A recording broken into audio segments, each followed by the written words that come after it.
Olá, meus amigos, eu sou o Dr. Guilherme Almeida Rosa da Silva e estamos aqui para fazer mais uma aula de semiologia sobre semiologia das doenças biliares benignas. Nessa aula, iremos falar um pouquinho na introdução sobre a anatomia e fisiologia das vias biliares, para em seguida falarmos dos achados semiológicos responsáveis por ajudar no diagnóstico das doenças biliares benignas. Antes de qualquer coisa, devemos estudar a anatomia da via biliar.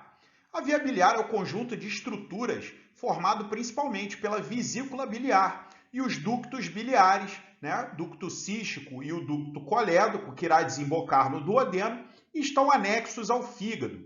O fígado é o principal responsável pela síntese das substâncias presentes na via biliar, a chamada bile, que é composta principalmente dos sais biliares, que exercem as suas funções de emulsificar a gordura para a digestão, formação de micelas para a ação da proteína lipase para a digestão de gorduras, dos triglicerídeos em ácidos graxos simples, e esse processo também auxilia na absorção das vitaminas lipossolúveis, a vitamina A vitamina D, a vitamina E e a vitamina K.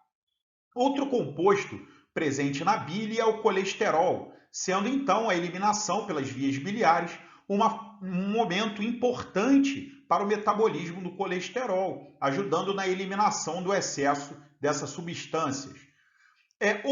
Outras substâncias, como metabólitos de fármacos, né, de medicamentos e drogas, também possuem excreção pela via biliar. E por último, não menos importante, o chamado metabolismo da bilirrubina, a formação da bilirrubina indireta a partir da molécula do M, da degradação da hemoglobina das hemácias, e essa bilirrubina indireta será conjugada nos hepatócitos à bilirrubina direta, que será excretada pelas vias biliares. Então, a sua principal função seria emulsificar a gordura para a digestão, auxiliando a absorção de vitaminas lipossolúveis, eliminação de colesterol e metabólitos farmacológicos e também a participação no metabolismo da bilirrubina. Iniciando a parte sobre fisiologia, vamos falar um pouco sobre o fluxo biliar. Em torno de 600 ml de bile é produzido e liberado por dia. Obviamente, grande parte desse volume de 600 ml é reabsorvido no tubo digestivo. Em torno de 75% dessa produção de bile é retesado na vesícula biliar durante o período de jejum, pois há um espasmo do esfíncter de Oddi, limitando a passagem a apenas 25% da produção da bile. O restante reflui em direção à própria vesícula. Quando o indivíduo se alimenta e a chegada do alimento digerido parcialmente no estômago, na região duodenal, é liberado os hormônios como a colecistoquinina, que irão gerar contração da vesícula biliar e relaxamento do esfíncter de Oddi, havendo eliminação de cerca de 75% do conteúdo biliar retesado nessa vesícula biliar. Outros hormônios, como a secretina e a própria colecistoquinina, complementam esse processo da digestão, fazendo com que haja liberação de enzimas pancreáticas e bicarbonato. Essa parte pancreática não é de interesse na nossa aula, mas a colecistoquinina, sim, atua sobre o fluxo biliar. Em relação à fisiologia dos sais biliares, os sais biliares se originam primariamente a partir do colesterol, como os ácidos cólico e quenodeoxicólico, e são gerados de maneira secundária sais biliares prévios, reabsorvidos pelo organismo, como o ácido deoxicólico, ursodeoxicólico e litocólico. A principal função desses sais biliares seriam emulsificação da gordura, formação de gotículas grandes de gordura em gotículas menores, facilitando a ação da proteína lipase, que digeriria os triglicerídeos em moléculas menores de ácidos graxos. Esse processo também facilita a absorção das vitaminas lipossolúveis, a vitamina A vitamina D, a vitamina E e a vitamina K. E é importante dizer que esses sais biliares são reabsorvidos pelo organismo no tubo digestivo. ganhando a circulação sanguínea, circulação sistêmica, sendo captados pelo fígado para sua ressíntese e reeliminação pela via biliar. Esse processo é chamado de recirculação enterohepática. Um dado interessante na medicina é que existem alguns medicamentos que são sequestradores ou quelantes dos sais biliares. Eles aumentam a excreção dos sais biliares e, por consequência, reduzem o colesterol, porque o colesterol será utilizado para a produção primária desses sais, apenas como exemplo aí em relação à fisiologia dos sais biliares. Continuando falando sobre a função hepática, devemos falar sobre a bilirrubina, direta, indireta e bilirrubina total. A bilirrubina é um produto da degradação do heme. O heme é uma substância complexa formada por um anel porfírico e um núcleo central com átomo de ferro. Está presente nas cadeias alfa e beta da hemoglobina, sendo convertido em biliverdina e depois em bilirrubina indireta no processo de senescência e degradação das hemácias. Ou seja, um aumento de bilirrubina indireta pode ser formado a partir do aumento da degradação das hemácias, seja por hemólise ou seja por um processo de destruição, como por exemplo nas anemias microangiopáticas e no hiperesplenismo. A bilirrubina indireta, formada a partir do heme, circula no sangue através da ligação com a albumina. A albumina se liga à bilirrubina e impede, por exemplo, a sua perda urinária e faz com que ela seja entregue nos sinusoides hepáticos, onde é interiorizada nos hepatócitos através de uma proteína transportadora por transporte passivo. Dentro do hepatócito, a bilirrubina indireta é conjugada pela enzima glicuroniltransferase. A deficiência da enzima glicuroniltransferase ocorre em 7% da população na chamada síndrome de Gilbert, elevando a bilirrubina indireta nesses indivíduos após eventos estressores ou jejum prolongado. A deficiência ou defeito da glicuroniltransferase pode ocorrer em condições congênitas, como por exemplo a síndrome de Crigler-Najjar, gerando a icterícia do recém-nascido pelo defeito da enzima. A icterícia do recém-nascido também pode elevar a bilirrubina indireta por imaturidade da enzima glicuroniltransferase. A bilirrubina direta é eliminada nos canalículos biliares através de transporte ativo dependente de ATP. Por essa razão, nas hepatites, pode ocorrer a icterícia colestática, por aumento da bilirrubina direta. Deficiências das proteínas transportadoras da bilirrubina direta para os canalículos biliares podem ocorrer, como por exemplo na síndrome de Rotor e Dubin-Johnson. A icterícia obstrutiva das vias biliares também pode levar a um quadro de colestase por aumento da bilirrubina direta. Os valores de referência para a bilirrubina direta são inferiores a 0,4 mg por decilitro, bilirrubina indireta com valores inferiores a 0,8 mg por decilitro, totalizando uma bilirrubina total de no máximo 1,2 mg por decilitro. Depois dessa introdução sobre a fisiologia, vamos falar sobre as doenças benignas da via biliar. A primeira doença escolhida foi a hemólise, que temos algumas de suas causas colocadas aí no slide: danos mecânicos, reações transfusionais, deficiências de enzimas, como a deficiência da glicose 6-fosfato, infecções como malária, anemia hemolítica autoimune, ocasionada por anticorpos, autoanticorpos, hemoglobinopatias como a anemia falciforme, talassemias, hemoglobinúria paroxística noturna e defeitos da membrana eritrocitária como a esferocitose hereditária. Todas essas situações em que há grande destruição de hemácias gerará uma síndrome anêmica, estudada à parte na semiologia por cansaço, palidez cutânea ou mucosa, achados nos exames laboratoriais de queda da hemoglobina, entre outras, e a icterícia por aumento de bilirrubina indireta. Como já falamos anteriormente, no metabolismo da hemoglobina, que é formada por 4 subunidades de globina, 2 alfa e 2 beta, que são estruturas proteicas que sofrerão degradação e seus aminoácidos serão reaproveitados no metabolismo, e em cada globina dessa existe uma molécula de heme com um anel porfírico e um núcleo férrico.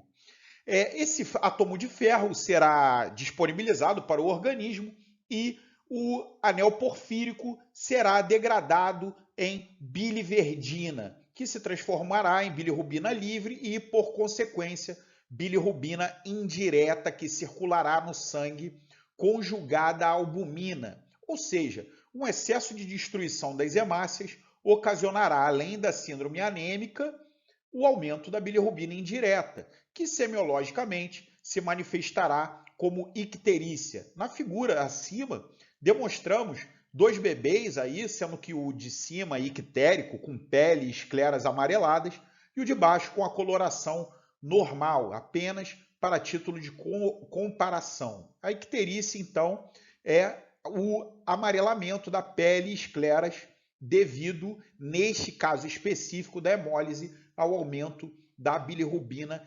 indireta. As próximas doenças responsáveis por causar icterícia devido ao aumento da bilirrubina indireta seriam a síndrome de Gilbert e a síndrome de Crigler-Najjar. A síndrome de Gilbert é muito comum na população geral, em torno aí de 5 a 7% da população geral é acometida, e é resultante de uma deficiência parcial da glicoronização pela enzima glicoroniltransferase. Esses indivíduos geralmente manifestam a icterícia através de períodos de estresse ou também quando submetidos a jejum prolongado. Geralmente essas pessoas descobrem ser portadoras da síndrome na adolescência ou na fase de adulto jovem, quando esses estresses físicos e jejum prolongado, juntamente com exames de rotina, detectando um aumento da bilirrubina indireta, fazem com que o diagnóstico da síndrome seja realizado. A síndrome de Crigler-Najjar é mais interessante em relação à população pediátrica e população perinatal, os neonatais, né? O kernícterus seria um quadro neurológico, um quadro de neurotoxicidade por aumento grave da bilirrubina indireta e pode ser manifestada na síndrome de Crigler-Najjar devido à ausência completa da enzima ou mesmo uma deficiência grave no quantitativo da enzima, fazendo com que a bilirrubina indireta não seja conjugada. Esse aumento da bilirrubina indireta no sangue pode chegar até o sistema nervoso central, impregnar os gânglios da base e gerar as 4 fases do kernícterus, iniciando com hipotonia, ou diminuição do estado de alerta, ou carência, né, ou dificuldade na amamentação, evoluindo para quadros de hipertonia dos músculos extensores e até um quadro de opstótono, como vocês veem na imagem aí da criança, com a sua espinha curvada, com a sua postura curvada. O opstótono também muito comum em outra doença que é o tétano, né? O terceiro período, caracterizado por uma exposição mais crônica a esse aumento de bilirrubina indireta, gerando diminuição e até desaparecimento da hipertonia, sinalizando um dano neurológico grave, gerando hipotonia. E no quarto período seria uma encefalopatia bilirrubínica crônica, em que os indivíduos adquirem sequelas permanentes do ponto de vista neurológico. Como falamos anteriormente sobre a icterícia de origem da bilirrubina indireta, vamos progredir agora para a icterícia por aumento da bilirrubina direta, chamada síndrome colestática. Os achados semiológicos da síndrome colestática são a icterícia, pele e escleras amareladas devido ao aumento da bilirrubina direta, o prurido pela deposição cutânea dos sais biliares, tendo em vista que os sais biliares têm sua excreção pela via biliar reduzida pela própria síndrome colestática, irão se depositar em camadas da pele, gerando reações de prurido. Hipercolesterolemia, como falamos anteriormente, o colesterol ele é um precursor para a formação de sais biliares de origem primária.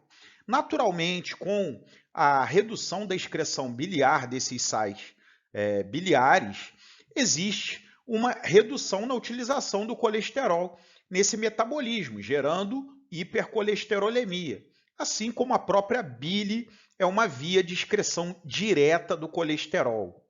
Hipocolia e acolia fecal se devem principalmente ao fato de que a bilirrubina direta, a bilirrubina conjugada, excretada no intestino, é hidrolisada por enzimas bacterianas, formando uma substância chamada urobilinogênio. O urobilinogênio ele é oxidado nesse trato digestivo, formando um composto chamado urobilina, que confere coloração alaranjada e amarronzada às fezes. Devido a essa obstrução ou síndrome colestática não obstrutiva, essa redução na eliminação da bile no trato digestivo, existe a formação de fezes amareladas ou esbranquiçadas, que chamamos de hipocolia ou acolia fecal, tendo em vista que a bilirrubina conjugada não chega ao tubo digestivo e não há formação do urobilinogênio e da urobilina. Deficiência de vitaminas lipossolúveis, a vitamina A, vitamina D, vitamina E e vitamina K, né? Cada uma com a sua síndrome clínica. Vitamina A com xerostomia, cegueira noturna, vitamina D com alterações ósseas, como raquitismo e osteoporose, né? Vitamina K como distúrbios hemorrágicos, podem ser vistos na síndrome colestática, tendo em vista que a presença da bile no tubo digestivo emulsifica a gordura e também facilita a absorção das vitaminas lipossolúveis. Uma consequência disso seria a deficiência das vitaminas lipossolúveis e a formação da esteatorreia, fezes gordurosas, né, que boiam no vaso, com aumento da gordura na sua excreção.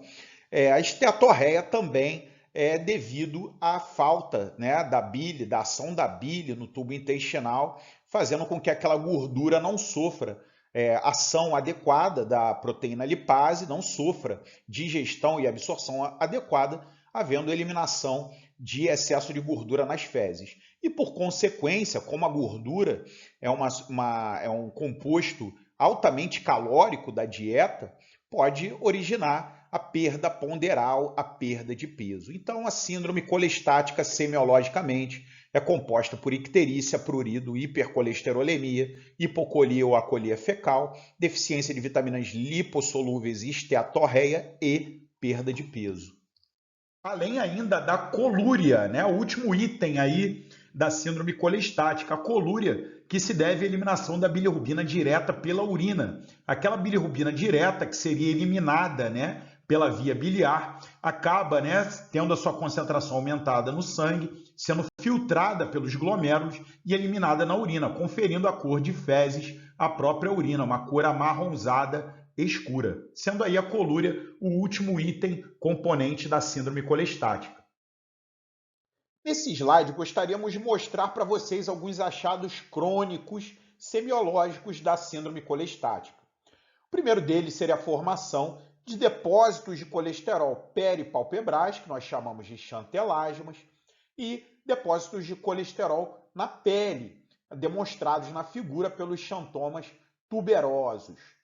Outro quadro clínico apresentado seria a xantopsia, ou a visão amarelada. Colocamos aí uma figura de Vincent van Gogh que sofria de xantopsia devido à intoxicação digitálica.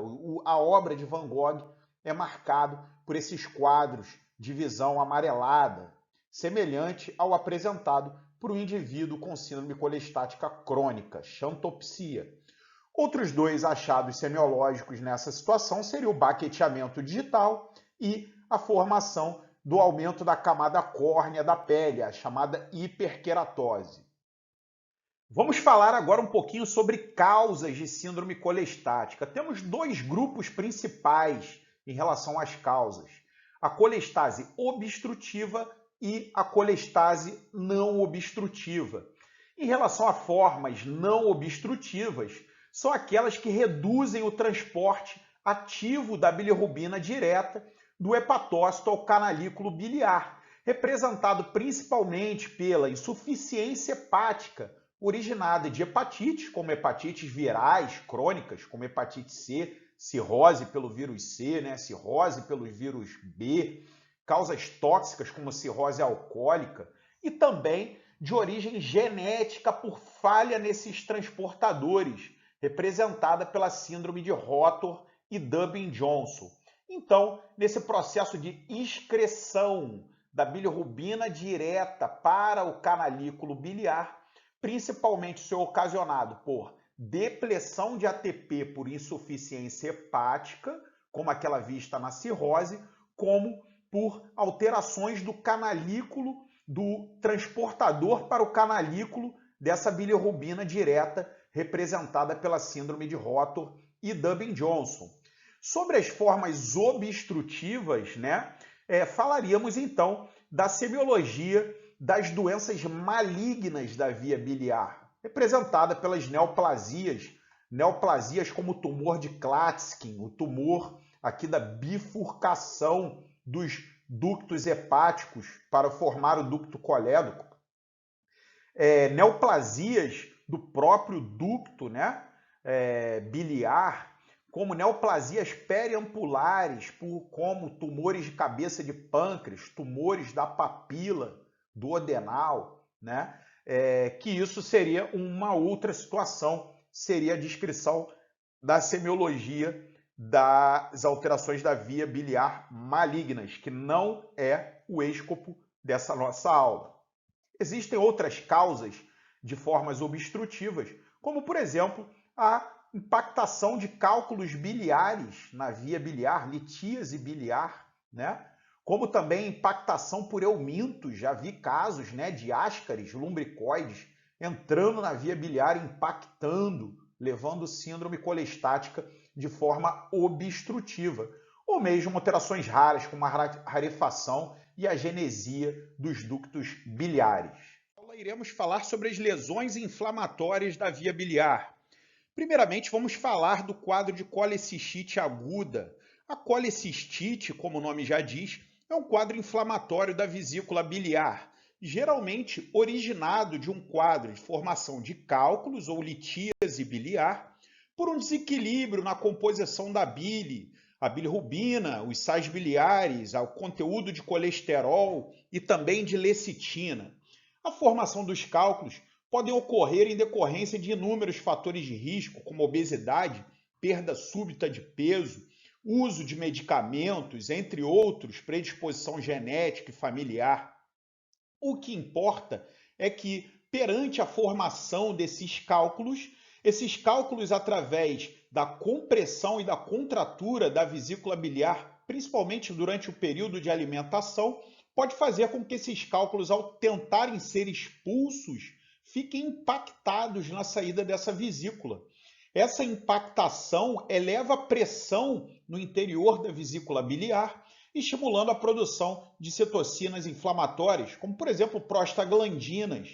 Isso leva ao aumento da permeabilidade vascular, secreção de fluidos e a própria processo inflamatório da vesícula biliar. O que importa para a gente nesse momento seria a semiologia da colecistite aguda, caracterizada por dor em hipocôndrio direito, algumas vezes referida na escápula direita, náuseas e vômitos, principalmente um quadro desencadeado de dor e náuseas e vômitos após um episódio de libação gordurosa, aquela alimentação rica em gordura de determinados alimentos, a presença de febre e calafrios, eventualmente, devido ao quadro inflamatório, e a principal manobra semiológica para a identificação da colecistite aguda é a palpação do ponto cístico, o sinal de Murphy, que seria a pausa súbita na respiração quando o indivíduo tem o seu ponto cístico palpado e você pede para ele realizar uma inspiração profunda. Quando o ponto cístico é palpado e o paciente realiza uma inspiração profunda e ele tem colecistite aguda, ocorre uma pausa súbita nessa inspiração, logicamente desencadeado por dor nessa palpação. O ponto cístico, ele pode ficar tanto aqui, você dividindo a linha média com a linha umbilical, um ângulo de 45 graus, encontrando com a linha hemiclavicular direita e o rebordo costal aqui do lado direito, certo? Então, quadro clínico e semiológico da colecistite aguda após, principalmente, episódios de libação gordurosa, dor em hipocôndrio direito, náuseas e vômitos, febre e calafrios, e você encontra o sinal de Murphy. O processo etiológico, sobretudo, é a formação de cálculos na via biliar e impactação na saída da vesícula biliar. Existem quadros de colecistite alitiásica também, mas foge o escopo aqui da nossa aula. Então, meus amigos, por último e não menos importante, vamos falar do processo infeccioso da via biliar, a colangite aguda. A colangite aguda, como já dissemos, é um processo infeccioso da árvore biliar, geralmente secundário a uma colédocolitíase. Quando há uma impactação de cálculo no colédoco, pode haver estase daquele material biliar e contaminação bacteriana secundária, originando um foco infeccioso. Existem outras causas obstrutivas, como neoplasias, né, da árvore biliar, como colangiocarcinoma. Existem também impactação de ascaris na árvore biliar. Qualquer tipo de obstrução ao fluxo biliar pode gerar um processo infeccioso secundário na região e um quadro de colangite aguda.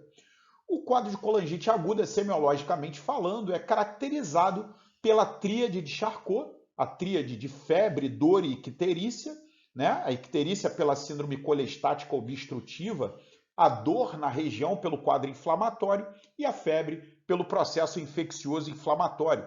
Quando esse quadro é grave, se torna grave, evoluindo com sepse, o achado semiológico é da pêntade de Reynolds.